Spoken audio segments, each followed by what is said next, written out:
Aleluia. Fala, meu pastor Tudo bem, meu Eibe! querido? Tudo na bênção, meu pastor. Que honra, que alegria. Meu Deus, Alegria muito minha, obrigado querido. pelo convite. Eu fico muito feliz e honrado. Oh, a honra é nossa, meu querido. Você é uma bênção, você é uma bênção. E eu estava ouvindo aquela mensagem, né, que você enviou sobre o juízo de Deus. Eu ouvi toda ela, muito forte. E eu achei legal que você falou, olha, eu não, né, a minha opinião é essa, mas eu não estou falando sobre isso, eu estou falando sobre a justiça verdadeira de Deus, né, para ser feita. Achei muito legal, muito legal. Você é precioso, viu? Eu te amo muito. Obrigado, meu pastor. Eu quero dizer que eu estou muito feliz de estar aqui. Para todo mundo que está assistindo e vai assistir a live, que é uma honra e que o Senhor, para nós, é uma referência. Meu Deus, o coração de vocês, seu, da pastora Andréia, pastor Paulo, pastora Rebeca, a equipe, a gente ora por vocês constantemente, lembra, admira, tenta melhorar, parecer, imitar. Vocês são pessoas, pastor, eu falo de coração, que vocês podem dizer, sejam meus imitadores como eu sou de Cristo. A gente ama muito vocês, vocês são um modelo para nós. A principal razão de estarmos no MDA é por essa cobertura que a gente tem tanta alegria e confiança. Vocês não Ah, são perfeitos, que ninguém é, mas vocês são uma bênção, uma referência para nós, assim, absurdamente. obrigado, querido, obrigado. São seus olhos também, com certeza. E, e também eu quero dizer que você e sua família são ultra mega top, tão exemplares, né? Ver sua família envolvida na obra, apaixonada por Jesus, né? É tão lindo porque você pratica o que você prega. Você já tem um ministério que se chama Famílias de Sucesso, né? E É, você realmente tem uma família de sucesso, tem uma graças a igreja Deus. muito abençoada lá em Brasília. Eu tenho ouvido tantas coisas boas sobre a sua igreja também. Nos conta um pouquinho da igreja, pastor Ricardo. Como é o nome do ministério da igreja? Meu pastor, a gente pastoreia a nossa querida igreja aqui em Brasília. Nós começamos a nossa igreja do 000. Eu, minha esposa e nossas duas filhinhas, na época só tinham as meninas, eram pequenininhas. Se chama Igreja Batista Ministério da Graça. Está aqui no residencial Santos Dumont, que é um condomínio da aeronáutica, que hoje tem cerca de 8.000 habitantes, Uau! próxima a Santa Maria, ao Gama. A gente entrou na visão do MDA, a nossa igreja cresceu principalmente em número, mas principalmente interiormente, no amor, no atendimento, no cuidado, no discipulado. Nós temos hoje a alegria de ser a maior igreja do condomínio. Então, a Uau! nossa igreja é a maior igreja aqui do condomínio e a gente tem, assim, uma paixão muito grande por Jesus e nós reencontramos coisas lindas no MDA, porque não é, para mim, não é principalmente um modelo de crescimento, que também mas é um modelo para se tornar uma igreja saudável, bíblica, apaixonada por Jesus, que resgata esse amor. A Bíblia diz que a gente seria conhecido pelo amor, não é pela roupa, não é pelo jeito que fala, é Isso, pelo amor. Então, isso. esse resgate e a nível ministerial, né? Aquela coisa de amar as ovelhas, dar a vida pelas ovelhas. A gente tem aprendido muito, pastor. E nós somos fruto, então, de um trabalho que começou há mais de 20 anos atrás, e a gente está aqui cuidando dessa igreja, e hoje estamos na visão do MDA, que Que é uma bênção. Se tem alguém do meu grupo aqui que não conhecia o pastor Eibe, siga, porque vai ser muito bom para vocês. Se alguém não conhecia a visão do MDA na internet, com a gente, procure conhecer, porque vai ser bom para a sua igreja, para a sua vida, e para o que a gente sonha também, que é ver a igreja crescendo, que a igreja crescendo significa menos gente no inferno e mais gente indo para o céu. E esse é o nosso alvo, né? Saquear o inferno e povoar o céu. Exatamente, É, é, exatamente. e é interessante porque a visão do MDA, quando praticada da forma correta, ela não é uma estratégia, né? Pessoas às vezes querem criticar uma igreja que que cresce, que rompe as barreiras e fala, a estratégia tem prazo de validade. Estratégia tem, mas MDA não é estratégia, é baseado em princípios bíblicos e princípios da palavra de Deus não tem prazo de validade. Os princípios são, né, são eternos, são princípios poderosos na igreja, na casa, e de fazer discípulos, enfim, o amor, como você está falando, essa atmosfera de amor, de alegria, de fé, são princípios que são eternos. Agora, pastor Ricardo, nos fala também um pouco do seu ministério. Você tem um ministério, você viaja muito, né? Viaja bem, quando não é o coronavírus, né? Parado. Mas você normalmente está viajando muito, faz muitos seminários, já foi conosco em Fortaleza, em Santarém, e com certeza virá aqui em São Paulo, com certeza vamos estar te trazendo muito aqui, você e sua querida esposa. Nos fala um pouco sobre o seu ministério tão poderoso. Meu pastor, eu venho de uma família que não era cristã e destruída. Meu pai era alcoólatra, meu pai se separou da minha mãe. Teve uma fase da vida do meu pai, bem no início da minha adolescência, entre a pré-adolescência e a adolescência, que por conta desses desequilíbrios familiares e emocionais, eu me envolvi com drogas, com más companhias. E nessa época, eu cheguei até a fumar maconha junto com o meu pai. Você vê o nível de decadência que a gente entrou, né? E no meio dessa confusão toda, eu tive uma experiência com Jesus. Eu fui já bem afundado nas drogas, muito jovem, eu tinha 13, 14 anos de idade, mas estava bem mal, muito violento, dando problema em casa. Eu tive um encontro com Jesus, fui alcançado pela graça de Deus. Logo na sequência, minha irmã se converteu, depois a minha mãe, depois o meu pai também aceitou Jesus, graças a Deus. Meu pai foi incrível, porque ele morava no Rio, e ele ligava lá em casa e ele e minha mãe brigavam, era um inferno. Quando a minha mãe aceitou Jesus e conseguiu perdoar o meu pai, que meu pai um dia liga lá para tratar de pensão e essas coisas, e minha mãe não grita, não briga, não xinga, ele estranha muito. E aí ele fala, o que está acontecendo? Que você não está gritando, não está brigando? E ela vira e fala, olha, Ernesto, a gente agora tem Jesus, eu te perdoei. E aí ele ficou assim, impressionado, me chamou no telefone, aí me xingou, falou, você é um vagabundo, rapaz. Sua mãe disse que você é crente, você está vendendo droga na igreja, você não tem vergonha, não. Falei, que é isso, pai, eu me converti. E ele ficou tão impressionado com a minha mudança, com a mudança da minha mãe, da minha irmã, que ele resolveu vir do Rio para visitar a gente. Foi no culto e aceitou a Jesus também. Então a família toda se converteu, foi uma benção e tal. E eu entrei numa igreja que tinha, e isso é importante pastores e líderes ouvirem, um trabalho muito forte com família.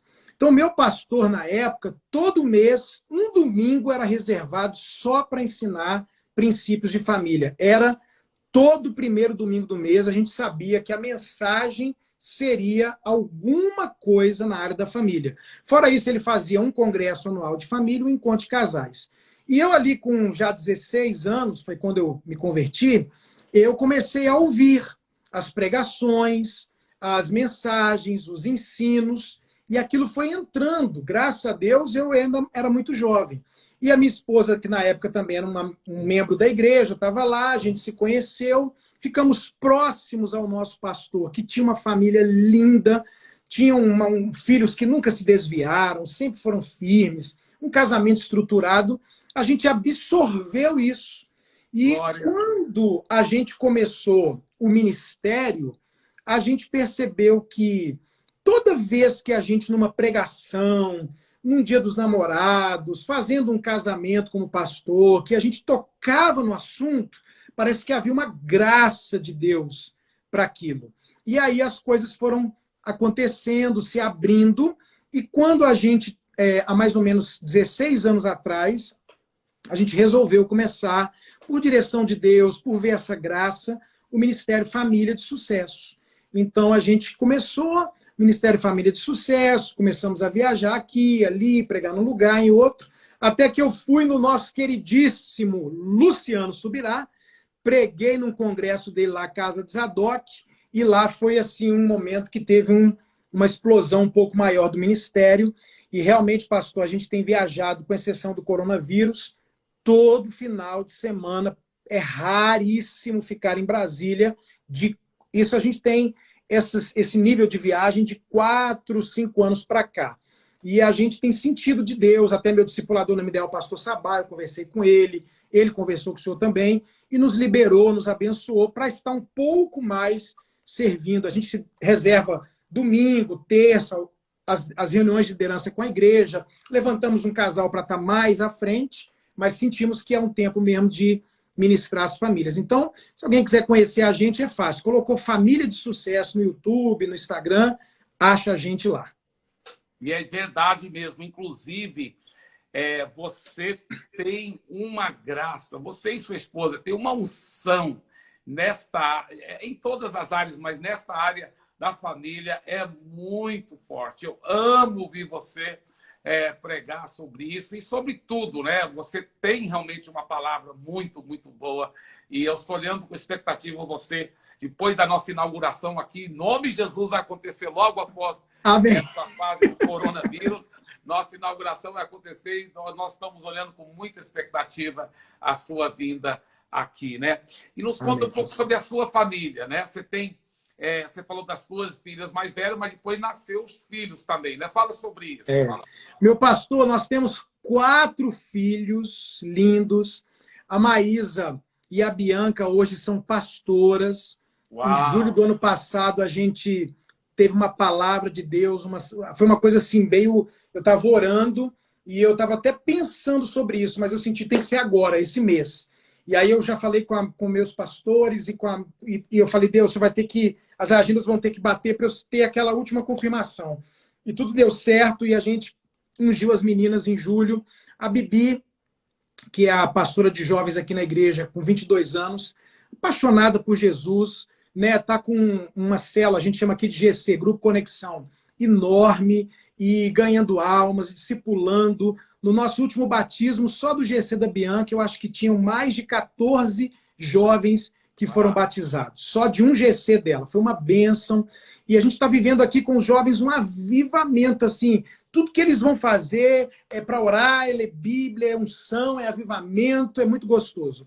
A Maisinha, que é a mais velha, tem 24 anos. A pastora Maísa, ela está junto com a Bianca aqui com os jovens, está pastoreando, tem a célula, tem as discípulas, mas ela tem essa veia de viajar um pouco mais. Então, a Maisinha já foi Japão, Estados Unidos, Canadá, México, em vários lugares do Brasil, pregando para jovens, adolescentes, faz acampamentos de filhos de pastores, e está noiva e vai casar agora em outubro.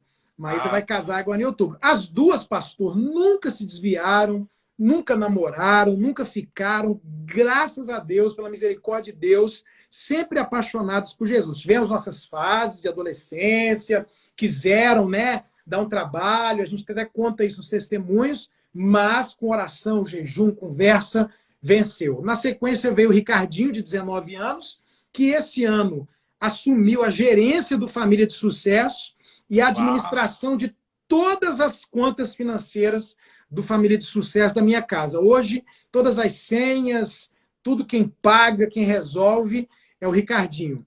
Está cuidando de tudo. E o Josué, que tem 14 anos, joga FIFA bem no PlayStation, o menino tá bom no videogame, mas também envolvido nas GCs, nos cultos, na igreja, e ajuda na mesa de som, e está no teatro. O nosso Josuezinho é filho do coração, a gente adotou, e a Maísa e a Bianca e o Ricardinho. Então vem 24, 22, 19 e 14 aninhos de idade, a turminha toda firme com Jesus, graças a Deus. Parabéns, que lindo, que lindo, que lindo. E quando o filho adolescente, de repente, o que você diria para um pai, para uma mãe que diz, olha, o filho adolescente não me respeita, ele me enfrenta, ele não quer obedecer, né? Que você diria para um pai, para uma mãe que está frustrado porque não está conseguindo, parece, conectar, né, com seus filhos adolescentes? Pastor Eibe, eu passei algumas situações com a Maís e com a Bianca, mas foram situações até certo ponto leves. Eu tive uma situação mais difícil com o Ricardinho. Eu acredito que a gente conseguiu, pela misericórdia de Deus, e aqui vai uma dica importante. Gente, tudo que tiver de família, congresso, livro, leia, participe, invista. Mas, pastor, eu tenho 15 anos de idade, eu vou ouvir sobre criação de filhos? Ouça, porque tudo que eu aprendi nessa idade, como eu disse, na minha igreja, ouvindo os congressos. Eu penso que um solteiro, um jovem, um adolescente ou alguém solteiro só não deve ouvir sobre as ministrações de intimidade sexual do casal, porque não é a hora. Tirando a parte da sexualidade ou do sexo do casal, todos os outros assuntos todo mundo deveria ouvir e participar.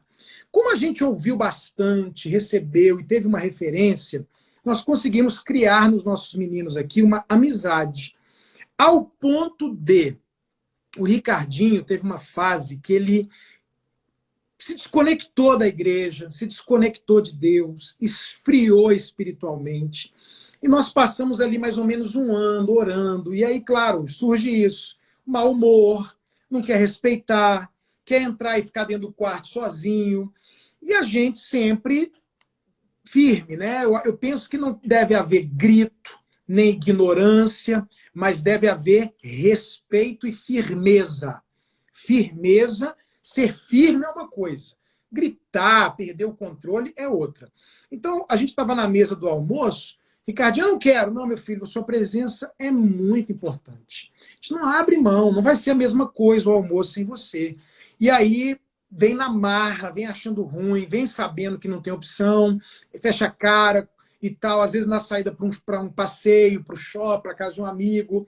E essas coisas acontecem, só muda de endereço, todo mundo, a maioria, passa muito essa realidade. E a gente foi orando, conversando, jejuando e tal. Até que chegou num ponto que ele me procurou um dia e falou, pai, queria conversar com você. Eu falei, tá bom. E aí a gente resolveu até descer do prédio, dar uma volta, era tarde, umas 11 da noite.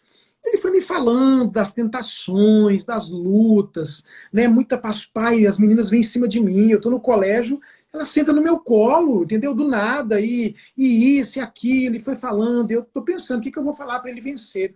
De repente ele termina dizendo assim, pai, eu tô querendo desviar. O senhor deixa eu desviar um tempo? Meu Deus! Eu levei um susto, falei, como é que é? Ele falou, pois é, eu te contei tudo isso e tal, porque, pai, eu sempre vi na igreja, dentro da igreja, e eu tô querendo desviar.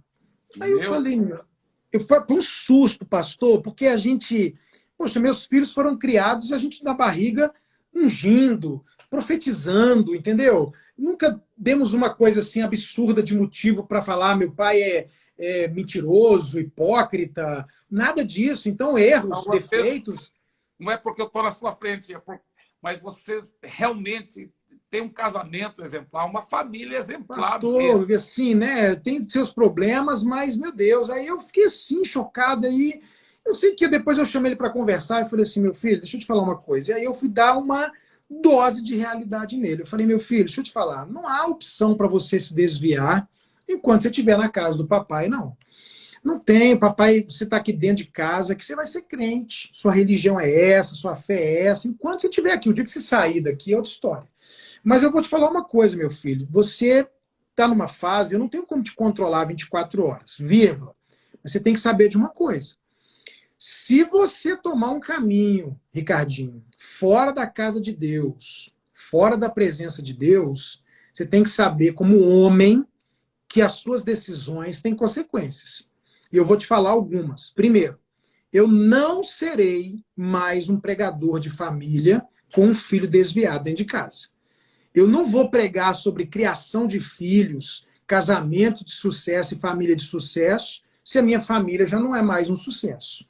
Então você tem que entender que vários casais e famílias deixarão de ser abençoados e alcançados no momento que você fizer isso, porque eu cancelo todas as agendas, eu não prego em lugar nenhum. Dependendo do nível que você está pensando em viver na sua vida, que eu creio que você não vai fazer isso, eu não vou nem pastorear a igreja, porque eu considero que eu não sou apto, como a Bíblia diz, para estar à frente da igreja se eu não estou cuidando bem nem da minha casa. Aí eu comecei a falar para ele, pastor, porque um dos erros que a gente tem às vezes é não responsabilizar os nossos filhos. Eu falei, meu amigo, a Cris vai perder o emprego dela, ela é funcionária da família de sucesso. A Stephanie vai perder o emprego dela. Nós vamos ter que provavelmente vender o nosso apartamento, porque eu vou ter que pagar todas as passagens de avião, prejuízo que as igrejas terão com o cancelamento das pregações que eu vou ter que fazer.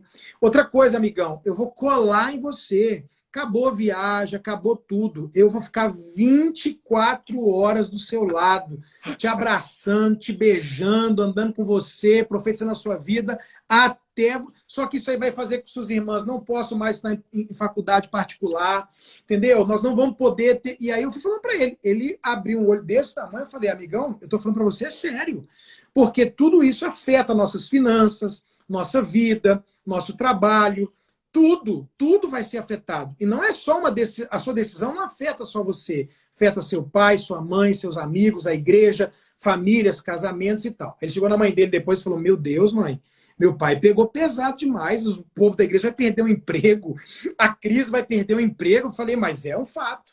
E aí eu falei com ele, olha, me dá uma chance. E aí, pastorzão, eu fui gastar tempo com ele, se bem que isso não era um problema, porque a gente sempre tem na semana um dia juntos da família, almoçamos de segunda a quinta juntos, tiramos férias juntos, temos muito tempo juntos, mas eu não só fiz isso, eu comecei também a orar mais, jejuar mais, ter mais compaixão, e eu comecei a investir financeiramente. Mandei ele para o congresso da Alcance, do Luciano Subirá, mandei ele para o congresso da Igreja Nova Aliança, mandei ele para tudo quanto é lugar, até que nesse processo, em jejum, oração, dizendo que ele era importante, que ele era mais importante que igreja, ministério, viagem, livro, fazendo ele saber as consequências das decisões dele, não só para a vida dele, mas para a vida da família dele, de muita gente. Em um ano aí de guerra, o Ricardinho teve uma experiência de novo nascimento e hoje é um incendiado, apaixonado. Mandei ele para a igreja da Roslin, na Itália. Ele passou um período de missões lá, evangelizando e sendo ministrado. Deu trabalho, mas vale a pena. Então, papai e mamãe, se há uma situação de rebeldia em casa, nós temos que atacar pelo menos duas áreas. A espiritual, quebrar a maldição, orar, aplicar o sangue de Jesus, colocar diante de Deus, liberar as palavras. A gente sempre dizendo, meu filho, você é um profeta, você é um pastor, não tem outro caminho para você, amigão. Você é um homem de Deus e você vai liberando, assim como Deus fez com o Gideão. Escondido, homem valente. Você é valente. Você é uma bênção. E na área emocional, falando para o filho que ele é importante, que ele é valioso, chamando para perto e responsabilizando ele pelas decisões que ele vai ter. Meu filho, você tem que saber que isso vai me deixar triste. Você tem que saber que essa atitude de rebeldia me machuca, me fere. É um mau exemplo os seus irmãos, dependendo se tem mais novo. Seu pai fica decepcionado. Isso é uma má semeadura, sempre trazendo para o lado do eu sinto e existe uma consequência para a atitude. Eu penso que é isso, meu pastor. Se tem alguma coisa, por favor, complete. Uau! Não, isso é muito bom, muito. Você falou muitos tesouros aí, muitos tesouros. Inclusive, é, é, o, nós estamos gravando, né? Nós estamos gravando essas lives porque eu vou colocar depois no canal do YouTube, o IGTV, porque as pessoas é muita riqueza aí. Veja bem, você, né, passou pelo fogo e foi tentado e venceu. Então, você está de parabéns, você está de parabéns. Uma coisa que, quando meus filhos também... A Priscila sempre foi daquele jeito que você já conhece, né? Muito cheia de Jesus e tal. Aí, e os meus filhos sempre amaram muito Jesus, mas não foram tão intensos assim como a Priscila. E eu comecei a orar muito, mas orar muito pelos meus filhos, mas muito. E numa dessas vezes, orando, eu sempre oro muito por eles, muito mesmo. E aí eu lembrei, né, voltou a fita, eu lembrava dos meus pais, como eles oravam tanto por nós, os filhos. também, né? Aí eu pensei, agora estou entendendo meus pais, né? Estou entendendo o que é morar. Então, Meu pastor, sabe o que aconteceu comigo? Como eu tive muito sucesso, assim como o senhor teve com a Priscila, eu tive muito sucesso na criação da Maísa e da Bianca. Isso estou abrindo meu coração, né? sim. Quando eu via um pai ou uma mãe tendo qualquer problema com seu filho, eu meio que atribuía o erro ao pai e à mãe completamente e dizia assim: ah, eles não estão sabendo como fazer, e eu era meio assim insensível.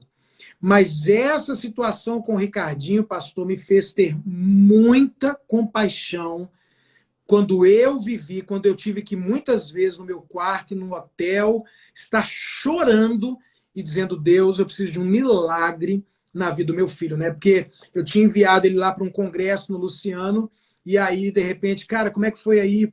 Perguntando pro pessoal, né? Cara, o Ricardinho só sentava no fundo, entendeu? Dormia de capuz, alheio, fechado. E, cara, ele chegou, pastor, eu fiz uma loucura. É uma loucura, não aconselho ninguém a fazer, mas eu fiz. Nesse ano, eu tirei o Ricardinho da escola. Falei: olha, meu filho, eu quero que você tenha formação assim como suas irmãs, as duas são formadas, quero que você estude, mas eu prefiro que você vá analfabeto para o céu do que formado para o inferno. Então, você vai parar um tempo a sua escola, entendeu? Eu estou parando você para ele ficar. Ele viajou muito comigo nesse período e eu mandei ele para muitos congressos, para muitos lugares, até que rolou o estalo. Ele teve uma ministração e ele, assim, eu não sei se o Ricardinho teve o novo nascimento ou se ele foi reacendeu a chama. Eu acho que ele nasceu de novo nesse momento. E aí, logo depois, ele voltou para a escola e tal. Eu sei que poucos pais fariam isso, não aconselho a fazer, mas foi o que eu senti, porque para mim, pastor, nada é mais importante do que ter a certeza de que os meus filhos vão para o céu. Né? Nada. A minha oração é: Jesus, eu quero ir, levar a minha família comigo e uma multidão atrás de nós. Minha família sem estar, não adianta nada, né? É verdade. Meu pai sempre falava que importa o homem ganhar o mundo inteiro e, né, para Jesus e perder a sua família, né? Não adianta. E meu pai também dizia o seguinte: não quero ser como nem como Davi, nem como Noé, porque o Noé salvou a família, mas perdeu o mundo todo, né? E o Davi conquistou o mundo, mas perdeu a família, né? Então, é muito trágico, e realmente, quantas vezes eu já falei para os meus filhos: olha, para mim, muito mais importante do que qualquer coisa, qualquer ministério, para mim é nada disso é importante como meu relacionamento com Jesus, com a sua mãe e com vocês. Vocês estando bem com Jesus, eu sou um sucesso absoluto. Meu Deus, é tudo para nós, é tudo. Ver meus filhos no altar, pregando, cantando, se jejuando, servindo Jesus, desejando avivar. Meu Deus, eu choro tudo isso. Isso para mim é tudo, tudo, tudo, tudo. É verdade, para mim também, para mim também. Agora, eu sei, eu já vi você ministrando. Eu não sei se eu vi você, eu estava viajando, minha esposa me contou. Não, mas eu vi você também, eu acho, ministrando lá do Bruno Botelho sobre essa área também, se eu não me engano, essa área sexual e tudo. Eu sei que talvez tenha jovens assistindo, você não vai poder entrar profundamente como você entra, né, quando é só com casais. É muito legal, você tem uma graça muito poderosa para ministrar nessa área, né? Muito boa mesmo. Mas o que você diria para aquele marido? Não é o meu caso, graças a Deus, né? Glória a Deus, ainda bem. Mas o que você diria para aquele marido que diz: olha, minha esposa não quer fazer sexo, ela é muito fria, é uma geladeira, né? É muito difícil, é só uma vez cada 10 dias, uma vez por mês. Ela sempre tem uma desculpa, é sempre dor de cabeça. O que você diria para um marido dele? Meu pastor, eu tenho o Ministério Família de Sucesso tem mais ou menos 15, 16 anos, mas a gente trabalha com casais e família desde quando casou praticamente. Eu casei em outubro de 93, janeiro de 94 a gente começou a cuidar dos casais da igreja e nunca mais parou. E nesse tempo todo trabalhando com casais e família, eu sei que existem exceções, mas na regra, quando estão saudáveis os dois, o marido e a mulher, a questão fisiológica tá ok, hormônios e saúde e tal, quando a gente percebe, a maioria dos casais passa algo parecido com isso. Tem exceções, mas a grande maioria, pelo menos aí, no mínimo 80%. Então, o homem quer mais sexo do que a mulher quer. E aí, quando eu vivi isso no meu casamento, a gente casou e a gente não teve relação sexual antes do casamento, não tivemos. Amém. Casamos, fomos para a cidade de Caldas Novas, que aqui em Brasília a gente chama de Cemitério das Virgens, brincando. E quando a gente chegou lá em Caldas, que a gente teve a nossa lua de mel, foram 5, 6 dias num hotel que era all inclusive, pastor, meu Deus, a gente fazia sexo lá de manhã, de tarde, de noite. E, meu Deus, eu pensei, vai ser minha vida isso aqui, que maravilha, né? Mas quando a gente chegou em Brasília, que começou a acordar às 6 horas da manhã, lavar a louça, arrumar a casa, cozinhar, trabalho, correria, seminário, responsabilidade, essa coisa mudou. Também era... A Maíla nunca tinha tido... Ela era virgem, eu tinha tido experiências no mundo, mas ali foi a nossa primeira experiência, então, ok.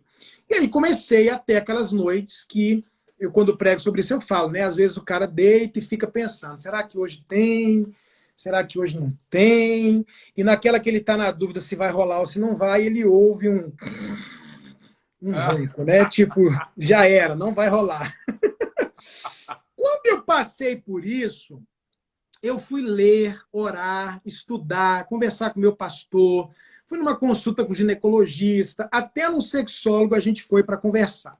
E a primeira coisa que eu descobri, e isso aqui tanto para casais como jovens, até agora a gente não falou nada, porque o pessoal também, quando fala de sexo em relação à igreja, é muito tabu, né? O pessoal fala, como é que tá falando disso? Esses dias alguém falou para mim, meu filho de 7 anos falou, o pai falou, meu filho, eu quero ter uma conversa de sexo com você. O filho sentou e falou, pois não, pai, o que você quer saber? Então, o pessoal às vezes não sabe como é que tá o negócio aí, acha que os meninos não sabem, mas eles sabem. Mas aí existe uma diferença hormonal muito grande. A produção do hormônio que dá desejo e vontade de fazer sexo, que é o principal estímulo pelo sexo, é a testosterona. Falta de testosterona, falta de desejo por sexo. Pouca testosterona, pouco desejo, muito desejo.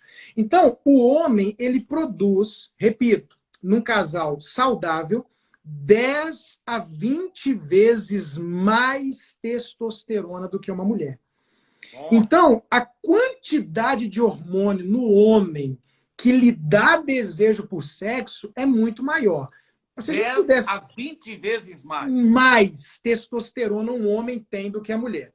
Então, de cara, cientificamente, você já tem uma explicação por que um homem quer mais sexo do que uma mulher. E aí acontece o que o senhor falou. Então, para as mulheres que estão ouvindo aqui, as casadas e as que vão se casar, prestem atenção. Quando você, minha querida, teve vontade de fazer sexo, seu marido já teve pelo menos 10 vezes vontade de fazer sexo. E isso é hormonal, E aí, quando os dois entendem isso, eu começo a falar, poxa, porque o que acontece, e é um grande problema no casamento, é que muitos homens começam a pensar que a mulher não ama, começam a pensar que a mulher não acha ele bonito, atraente. Pastor, eu não sou fruto do desejo da minha esposa. Ou ela não me ama, ou eu estou feio porque fiquei careca, porque engordei, porque isso, que aquilo. E não tem nada a ver. Isso é coisa do capeta da sua alma, tentando te dividir, te levar para masturbação, para pornografia, para o adultério, achando que o problema é ele se acha o problema. Quando ele não se acha o problema, e eu repito, não é você. Sua mulher podia estar casada com o cara mais lindo do mundo, o melhor de cama da terra, e a diferença, se existir, seria mínima, porque são os hormônios dela. Quando o cara, sem saber dessa informação, não traz peso para si, ele culpa a mulher, o que é um grande erro. E ele começa a dizer: você é doente, você tem problema, você é fria. E quando ele fala isso para, na verdade, uma mulher normal, ele está, o que a gente sabe, com a boca gerando morte, e ele está traumatizando uma pessoa que começa a pensar e acreditar que tem problema, quando na verdade é só uma questão hormonal.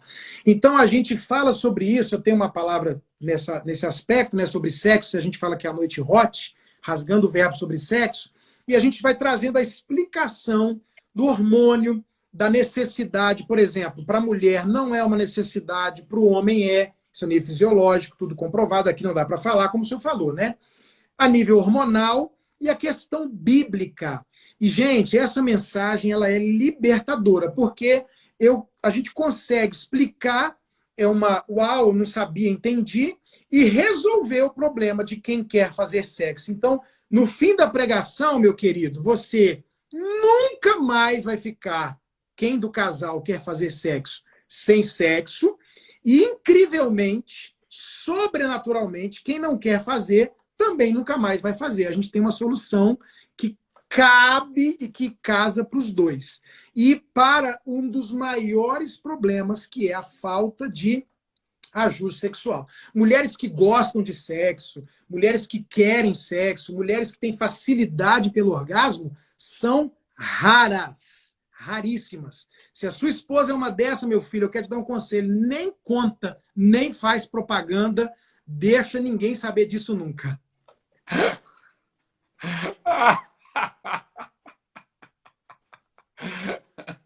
Ai, ai, muito bom, muito bom, muito bom mesmo. E é tão lindo porque foi Deus que criou o sexo, né? Então é uma Deus coisa que criou. maravilhosa. Dentro do casamento é uma coisa tão linda. E como o diabo é sujo e tem deturpado isso a tal ponto que as pessoas nem estão realmente sabendo desfrutar de tudo que Deus planejou, porque elas vão contra os princípios de Deus, então estragam, né, tanto prazer que Deus tem para o casal, né? Pastor, o diabo, ele se vende para a sociedade como quem entende de sexo. As pessoas, de alguma forma, o diabo conseguiu passar a imagem de que ele é o doutor do prazer. Mas isso é mentira. O diabo não entende de sexo. Por quê? Primeiro, porque ele não criou. Quem criou foi Deus. Então, quem entende de sexo é Deus. E segundo, porque o Satanás, e eu fico muito feliz de falar isso, nunca fez sexo na vida. Então, ele não sabe. Ele não sabe o que é sexo, porque ele não criou, ele não fez. Eu quero te aconselhar, você que é casado, a ter uma noite especial hoje e falar pro demônio: toma, Satanás. Você nunca vai saber o que é isso aqui, entendeu? Porque Muito ele quer bom. dizer que ele entende, ele não entende nada. Quem entende é Deus. E o melhor do sexo você vai encontrar na presença de Deus e no Amém. modo bíblico, que é num Amém. leite sem mácula, sem mancha, à luz da palavra. Você vai ter Amém. muito prazer e satisfação, porque quem inventou e quem entende é quem ensina para nós, que é Deus e a sua palavra. Amém. Inclusive, pastor Ricardo, eu costumo falar que o diabo, ele faz o pecado parecer maravilhoso quando é uma mentira total, né? E eu falo, por exemplo, é, ele, vamos supor que alguém goste muito de bolo de chocolate, né? Então, ele traz parece um bolo de chocolate e cheira como bolo de chocolate. Ele passa a mão no glacê assim de chocolate. Ah, é chocolate mesmo. Mas quando a pessoa dá a mordida e peca, cai na tentação e dá a mordida, está recheada com fezes de cachorro, né? Então, é isso que é o pecado, isso que é o diabo. Né? Então, as pessoas do mundo, elas vão atrás desenfreadas, tentando achar prazer e só acham essas fezes de cachorro, não é mesmo? Então, Só. Quando a pessoa realmente segue os princípios de Deus, é delícias e maravilhas. Quem não acredita nisso é só ler um livro de Cantares de Salomão, né? Pastor, eu não nasci num lar cristão, como eu falei no início. Eu tive uma vida de bagunça, de aprontação de mulher. Eu tive namoradas, pastor Ebi, lindas, que eu tinha relação sexual com elas uma, duas vezes, eu tomava nojo. Eu não queria nem ver a menina mais. E era frustrante, muitas vezes eu feria ou elas me feriam. Pastor, Deus é minha testemunha diante de Deus. Eu sou casado, vou fazer 27 anos de casado. Eu sou apaixonado pela minha esposa e me sinto atraído por ela desde o dia que casei até hoje. Ou seja, só Deus pode fazer um negócio desse. Só Deus. Então, dentro da presença de Deus é completamente diferente. Não tem nada a ver com essa podridão que tem aí de cocô de cachorro, como o senhor falou. É verdade, é verdade. E essa vida por Jesus é muito maravilhosa. Né? Antes da gente encerrar, eu vou estar pedindo você para fazer uma oração daqui um pouco por todo mundo, e eu quero até falar para você que eu tenho o privilégio de você estar me seguindo aí no Instagram. Eu quero te convidar também para você seguir o pastor Ricardo Vasconcelos, muito cheio de graça e unção, e muito precioso esse ministério Família de Sucesso. A gente tem um santo orgulho do pastor Ricardo e da sua família e desse ministério tão lindo, para a glória de Jesus. Mas antes da gente encerrar aqui, eu quero, e antes de você fazer a oração, né, eu gostaria só que você falasse um pouco desse cenário, né, que está acontecendo, porque em toda a minha vida, né, nunca houve um momento desse no mundo, né? Eu sei que antes, anos atrás, parece que, não sei se foi 1918, alguma coisa assim, houve uma grande pandemia, até muito pior do que essa, né? Muito pior, muito pior. Mas, na minha vida, nunca houve um momento em que o mundo todo praticamente tinha que ficar em casa, né? E aquela coisa. E eu sei que hoje tem uma mistura de coisas, né? Muito fake news dos dois lados, né? Fake news daqueles que alegam que se sair de casa vai ser todo mundo contaminado e morrer, e fake news daqueles outros também que alegam que tudo isso é só uma armação grande política, né? E tal. Então, realmente, a gente sabe que, por exemplo, em Nova York, realmente morreu muita gente, né? Muita gente. Então, agora, por outro lado, parece, não sei, parece para mim que no Brasil Deus está fazendo um milagre, né? Porque o número de mortes parece que não está aumentando tanto, né? Como eles estavam prevendo. Parece que eles tinham dito que até a Páscoa ia ter não sei quantas dezenas de milhares de pessoas mortas no Brasil, né? E já veio a Páscoa, já passou a Páscoa e não tem aquele número. Outros dizem, não, nós estamos 2 semanas atrás dos Estados Unidos. Então, 2 semanas atrás, os Estados Unidos tinham mais ou menos o mesmo tanto que o Brasil tem, e daqui 2 semanas vão ter mais ou menos igual. Eu gostaria de ouvir um pouco sua opinião sobre esta área, porque eu acho que não é errado a pessoa ter opinião. E outra coisa que eu acho muito errado no Brasil e no mundo todo é as pessoas crucificarem alguém por ter uma opinião. Eu acho que a gente tem que ter liberdade de opinião e expressão. E eu estou curioso ouvir também a sua opinião sobre isso, Ricardo. Meu pastor, quando tudo começou, eu achei, lá no início, na China ainda e tal, eu achei um exagero. Falei, gente, pelo amor de Deus, e tanto é que a gente teve culto aqui até o último dia que foi permitido, e eu também não tinha consciência e tal da situação toda e tal. Enfim, quando chegou um momento que a minha irmã mora na Alemanha, nós temos a nossa amiga a pastora Roslyn, e tiveram muitas mortes na Itália e tal, e eu tenho aqui em casa a Bianca, que nasceu com uma coisinha no coração, que é acompanhada e vive normal, e o Ricardinho teve muita bronquite, asma, então nós temos dos 6 aqui, dois que estão no grupo de risco, né? E Então, você viu aquele vídeo da Rosalind alertando o Brasil para ter mais cuidado? Isso, exatamente. E ela me mandou mensagem também e Ela me mandou tal. também. E eu conversei com ela, conversei com a minha irmã da Alemanha. Minha irmã falou: meu irmão, eu estou 2 semanas na sua frente. Me avisou até das questões econômicas que a Alemanha estava vivendo e tal e tal. Ok. Aí a gente pegou, eu falei, poxa, a Bianca, eu falei, o que acontece, pastor? Minha conclusão agora, nesse momento. O vírus, ele é um vírus de uma gripe forte, como qualquer outro. Não mata ninguém, a não ser que não haja socorro. O problema que todo mundo fala sempre foi, gente, se a pessoa chega no hospital e ela tem remédio, oxigênio, UTI, a gente sabe de casos de pessoas de 90, 99, 103 anos de idade que não morreu do coronavírus. O problema era, chega minha filha que tem plano de saúde e o hospital está lotado, não tem maca, não tem nada, e aí ela não morre por causa do vírus, mas pela falta do respirador, do oxigênio, ou da UTI ou da medicação. O medo era esse.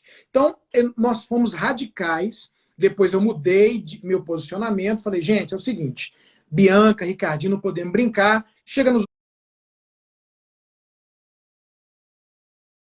hospitais, não tem vaga, não adianta, vai morrer. Trancamos a casa. Ficamos cerca de 2 semanas radicais na quarentena. Pastor, Deus é minha testemunha. Eu não tenho dificuldade nenhuma em ficar dentro da minha casa. Nenhuma. Eu não tenho problema de ficar com a minha mulher, com meus meninos aqui 60 dias. A gente trabalhou muito, mas mais do que antes, fazendo live, reunião, família de sucesso, igreja, amigo, pastor, lá. Mas a gente ficar em casa, pastor, ok, tranquilo, amém. Mas aí a gente terminou os 14 dias e eu percebi que pegaram esse vírus e colocaram um pouco de política nele, no meu conceito, né? Aproveitando a situação para trazer uma instabilidade política e econômica para a nação. E para mim isso vem desde a China, que desde o início eu falei, rapaz, o mundo inteiro tomou uma onda de direita, uma onda de conservadorismo.